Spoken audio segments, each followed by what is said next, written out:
My name is Sharon Spinat, and we're in my boat, Elan 1, in the Tel Aviv Marina. This place is a special place for me because I love sailing and I love the boat, and this boat has really turned my life around for the best. I was born in London, but I've lived all my life in Israel. I grew up in a small village on the shore of Israel called Bet Yanai. And for the past 15 years or so, I've been living in Tel Aviv. I was a lawyer for many years, and now for the past 6 or 7 years, I own a company which imports yachts to Israel, a yacht dealership. Well, we have this racing team, which is an all-women racing team, Israeli, the only one in Israel, and it's very successful, and we enjoy it a lot. We're in Israel, because there are no other racing teams of women, we race against the men and the mixed teams, and we're currently the holders of the Israeli Cup in sailing for the last 3 years consecutive.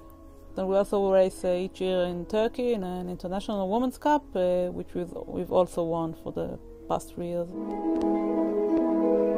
I think that what I learned from the decision to buy this boat is that you should follow your heart. It's made me change professions.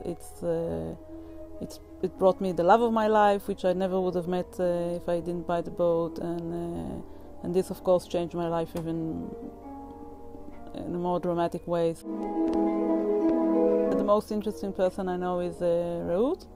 At a very early age, she left Israel for what was supposed to be a 3-week bar mitzvah tour with her little sister in the USA, and she returned to Israel only 4 years later, after having lived and sailed all over the Pacific Ocean.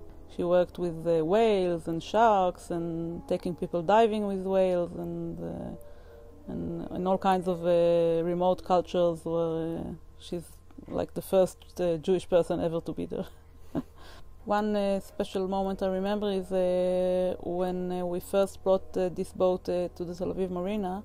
It was after a practice, and we came in, the entire team, with the boat, and we were mooring up to our mooring place, and one of the mooring ropes got into the engine propeller, and we were like immediately stuck, and everybody was, including me, was standing, in shock. And Reuth just immediately, without thinking, like 2 seconds later, she took off her clothes, jumped in the water, and it was dark already, dived below the boat, and took off the rope, cut it loose and everything. So that's a moment I remember.